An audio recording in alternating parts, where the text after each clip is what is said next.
It started a few weeks ago.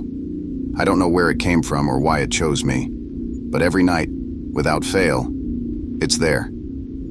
The thing in my hallway. At first I tried to ignore it, to pretend it wasn't real. But that's impossible when it's whispering to you in the dark, telling you things you never wanted to hear. Horrifying stories. Stories that crawl into your mind and take root, twisting your thoughts until you're not sure what's real anymore. And the worst part? I can't make it stop. I can't escape it. The thing in my hallway knows my deepest fears, and it delights in making me suffer. The first night I heard it, I thought I was losing my mind.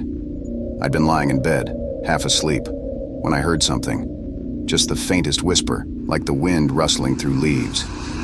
I brushed it off as my imagination. But then it came again, louder this time, more insistent. A voice low and gravelly coming from somewhere down the hallway. I sat up in bed, my heart pounding, straining to listen. The house was old, and it wasn't uncommon to hear creaks and groans in the night. But this was different. This was intentional. Like someone or something was trying to get my attention. Hello? Like an idiot, I called out, my voice shaky, barely above a whisper. There was no response. Just a heavy silence that hung in the air like a thick fog. I told myself it was nothing, just a trick of the mind, and tried to go back to sleep. But the voice kept coming back, night after night, each time a little louder, a little clearer. It wasn't until the third night that I saw it. I'd been lying in bed, the covers pulled up to my chin when I heard the voice again. But this time, it wasn't a whisper. It was a deep, resonant growl coming from the hallway just outside my bedroom door. I froze, my breath caught in my throat, fear rooting me to the spot.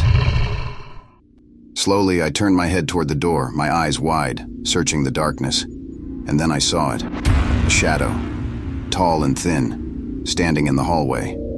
It was barely visible, just a darker shape against the already dark backdrop, but it was there, unmistakably there.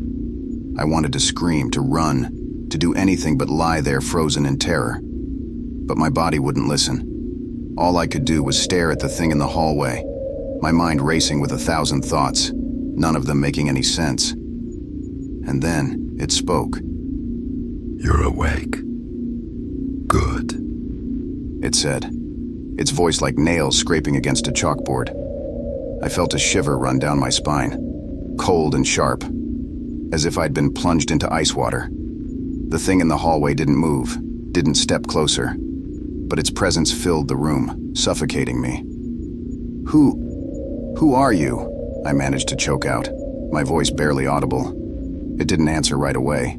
Instead, it just stood there, its shadowy form shifting slightly, as if it was considering my question. Finally, it spoke again. "I'm here to tell you a story." The words hung in the air, heavy with a sense of dread that made my stomach turn. This wasn't right. This wasn't happening. But it was, and I couldn't escape it. I don't want to hear it, I let out, my voice trembling. The thing in the hallway let out a low, guttural laugh, the sound sending a fresh wave of terror through me.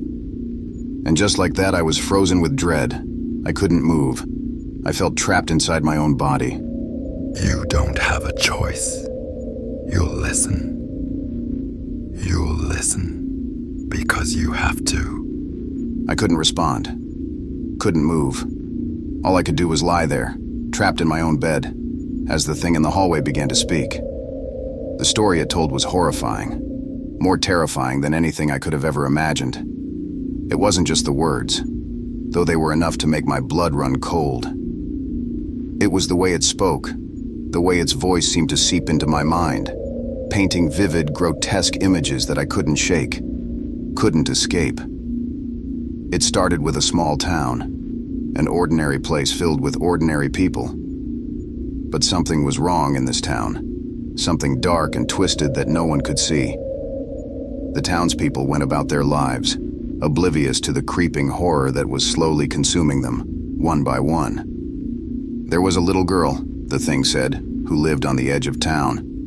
She was sweet, innocent, the kind of child everyone loved. But she was the first to go. It started with nightmares. Horrible, vivid dreams that left her screaming in the night, clutching at her sheets, her tiny body trembling with fear. Her parents tried to comfort her, tried to tell her it was just a bad dream, that everything would be okay. But they were wrong. The nightmares weren't just dreams. They were something more, something real. And they were coming for her. One night, the little girl didn't wake up from her nightmare. When her parents went to check on her, they found her lying in bed, her eyes wide open, her mouth frozen in a silent scream. But she wasn't dead. Not yet. They tried to wake her, shaking her, calling her name, but she didn't respond. She just lay there, staring up at the ceiling, her body rigid, unresponsive. They didn't know what to do, didn't understand what was happening. And then they noticed the shadows. They moved on their own, the thing said, crawling up the walls, creeping across the floor, inching closer and closer to the little girl.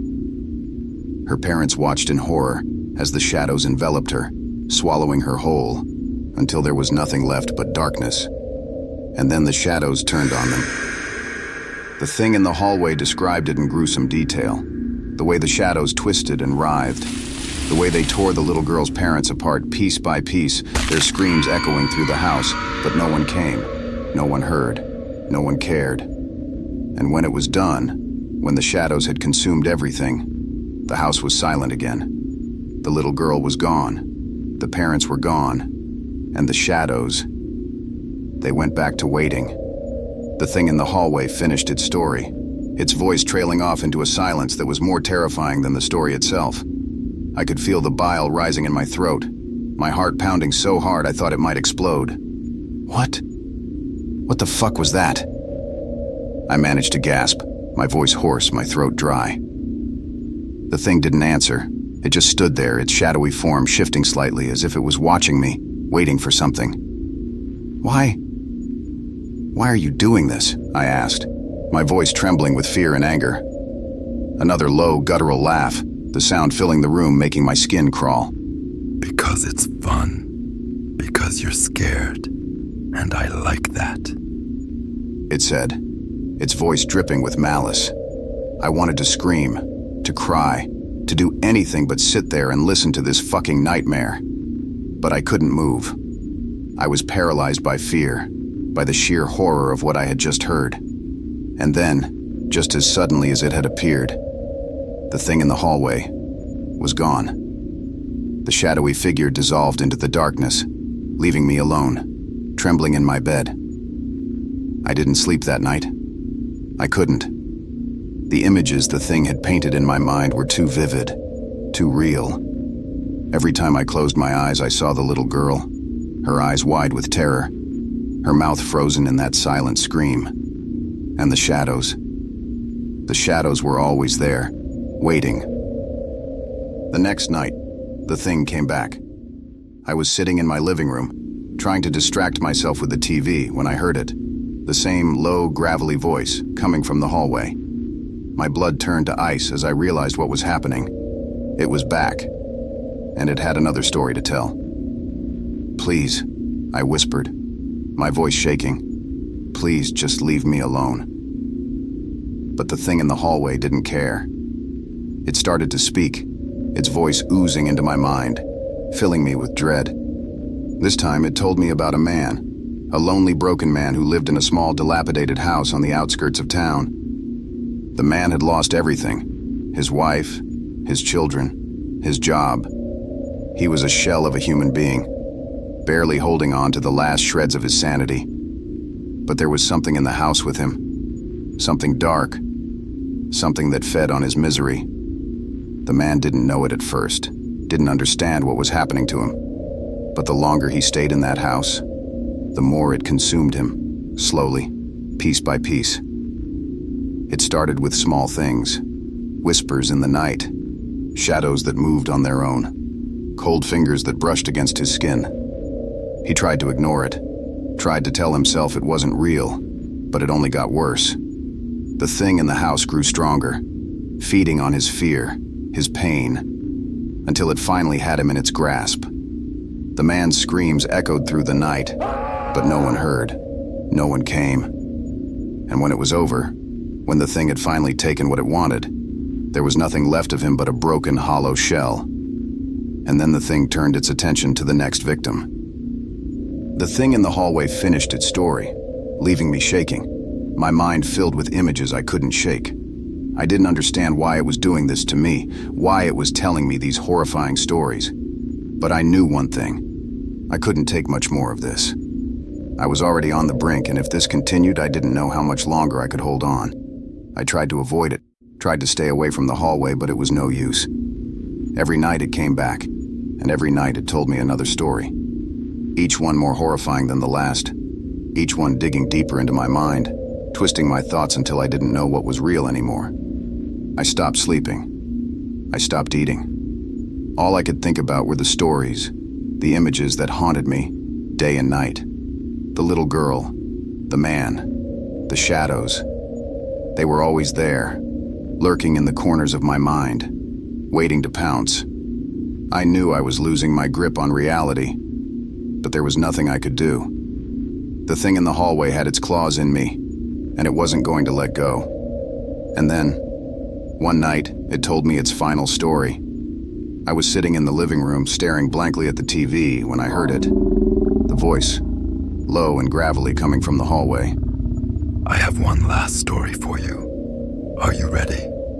It said, its voice dripping with malice. I didn't respond. I couldn't. I was too far gone, too broken to care anymore. The thing in the hallway didn't wait for an answer. It started to speak, its voice filling the room, filling my mind. The story it told was about me. It described everything in excruciating detail. The way I had tried to ignore it at first, the way I had begged and pleaded for it to leave me alone. The way it had delighted in my suffering, in the fear that had consumed me. And then it told me what was going to happen next. I felt a cold dread settle over me as the thing described my fate. The way I was going to lose my mind. The way the shadows would come for me. Just like they had for the little girl and the man. The way I would scream, but no one would hear. No one would come. And then, when it was done with me, it would move on to the next victim. The thing in the hallway finished its story, and I knew it was over. There was no escaping it, no running from the fate it had laid out for me. I felt the darkness closing in, felt the shadows creeping up the walls across the floor just like it had described. I tried to fight it, tried to resist, but it was no use. The thing in the hallway had won. And as the darkness swallowed me whole, the last thing I heard was its voice, laughing, mocking as it claimed its prize and fed on my life.